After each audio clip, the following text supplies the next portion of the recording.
கர்த்தருடைய மேலான நாமத்திற்கு மகிமை உண்டாவதாக. இன்றைய நாளிலும் ஒரு வசன தியானத்திற்கு உங்களை அன்போடு அழைக்கிறேன். ஆண்டவர் இந்த உலகத்துல படைச்ச நம்ம எல்லார் மேலேயும் ஒரு திட்டமும் ஒரு அழைப்பும் ஒரு நோக்கமும் இருக்கு. ஆண்டவர் யாரையும் ஏனோ தானோன்னு இந்த உலகத்துக்கு கொண்டு வரல. ஏன் இந்த சத்தத்தை கேட்டுக்கொண்டிருக்கிற உங்க மேல கூட ஆண்டவர் ஒரு பெரிய அழைப்பையும் ஒரு திட்டத்தையும் வச்சிருக்கிறார். ஒருவேளை அதை உணர்ந்தவர்களாய் நம்ம அவரோடு கூட பயணித்து கொண்டிருக்கலாம், இல்ல அதை மறந்தவர்களா எங்கேயாவது விலகி நிற்கலாம். இந்த சத்தம் ஆண்டவர் நமக்காக கொடுக்கிறார். ஆண்டவர் இந்த உலகத்துல வாழ்ந்து கொண்டிருக்கும் போது அவர் 12 சீஷர்கள்ல பேதுரு அப்படின்றவர் ஆண்டவர் மேல அதிகமாய் அன்பு வைத்ததாக அநேக சூழ்நிலைகளை நம்மளால பார்க்க முடியுது. ஆண்டவர் சிலுவையை குறித்து பேசும்போது கூட பேதுரு சொல்லுவாரு, இல்ல ஆண்டவரே அப்படிலாம் நடக்கக்கூடாதுன்ற அளவுக்கு ஆண்டவர் மேல ரொம்ப அன்பாக இருக்கிறது போல அநேக சாட்சிகளை நம்ம பார்க்க முடியும். பேதுரு ஆண்டவர் மேல அன்பா இருந்தார் தான்.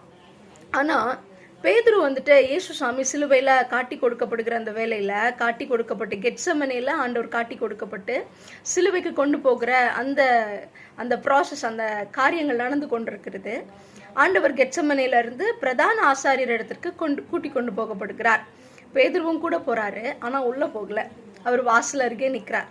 ஸோ ஆண்டவர் மேல அவ்வளோ அன்பு கொண்ட ஒரு பேதுரு, ஆண்டவருக்காக எல்லாமே செய்யற ஆண்டவர் மட்டும் போதும் அப்படின்னு சொல்லுகிற ஒரு சூழ்நிலையில இருக்கிற பேதுருவுக்கு ஆண்டவருடைய பிரிவும் அவருடைய கைதும் ஒரு பெரிய பாதிப்பை உண்டு பண்ணி இருந்திருக்கணும்.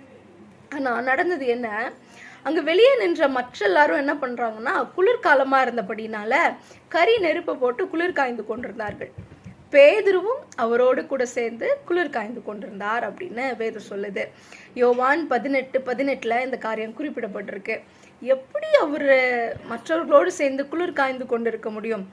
தனக்காக வந்தவர், தான் மேசியா என்று நம்பியவர், என் மேல ஒரு பெரிய திட்டத்தை வைத்து என் மேல அவ்வளோ அன்பு காட்டியவர், அவர் எங்கேயோ கைது செய்யப்பட்டு அவரோடு கூட இருக்கணும்ன்ற சூழ்நிலையில பேதுரு அப்படி இல்லாதபடிக்கு குளிர் காய்ந்து கொண்டிருந்தார்.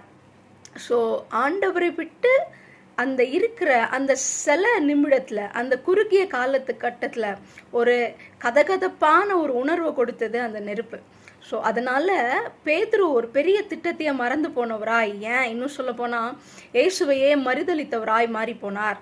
இன்னைக்கு நம்ம ஆண்டவர் மேல எவ்வளோ அழைப்பு நம்ம மேல வச்சிருந்ததை உணர்ந்தவர்களா இருந்தா கூட சில நேரத்துல சில கஷ்டத்தை அனுபவிக்காதபடிக்கு ஏதோ ஒரு இடத்துல நீங்களும் நானும் குளிர் காய்ந்து கொண்டிருக்கலாம்.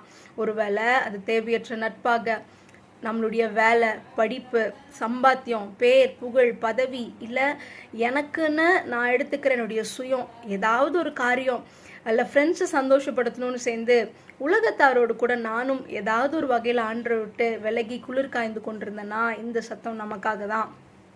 அவர் உலகத்தாருக்கு அவர் பெரிய மேசியான்னு தெரியல, அவர் பெரிய கடவுள்னு தெரியல, அதனால அவங்க பிரச்சனையே இல்லாம குளிர் காய்ந்து கொண்டிருந்தாங்க. ஆனா நம்ம பேதுரு அப்படி இருக்கணும்ன்றது இல்லையே.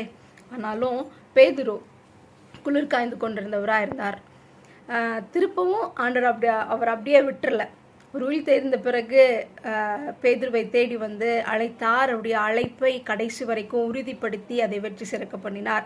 இன்றைக்கு நாமும் ஏதோ ஒரு இடத்துல உலகத்தாரோடு கூட சேர்ந்து சின்ன சின்ன உலக சிற்றின்பத்திற்காக நல்ல குளிர் காய்ஞ்சு கொண்டிருந்தோம்னா இந்த சத்தம் நமக்காக தான். நாமும் சில நேரத்தில் ஆண்டவரை மறுதலிக்கிறவர்களாய் மாறி போகிறவர்களாய் இருந்துடவே கூடாது. ஸோ இந்த சத்தம் உங்களுக்கு பிரயோஜனமாக இருந்ததுன்னா உங்கள் நண்பர்கள் கூட பகிர்ந்து கொள்ளுங்கள்.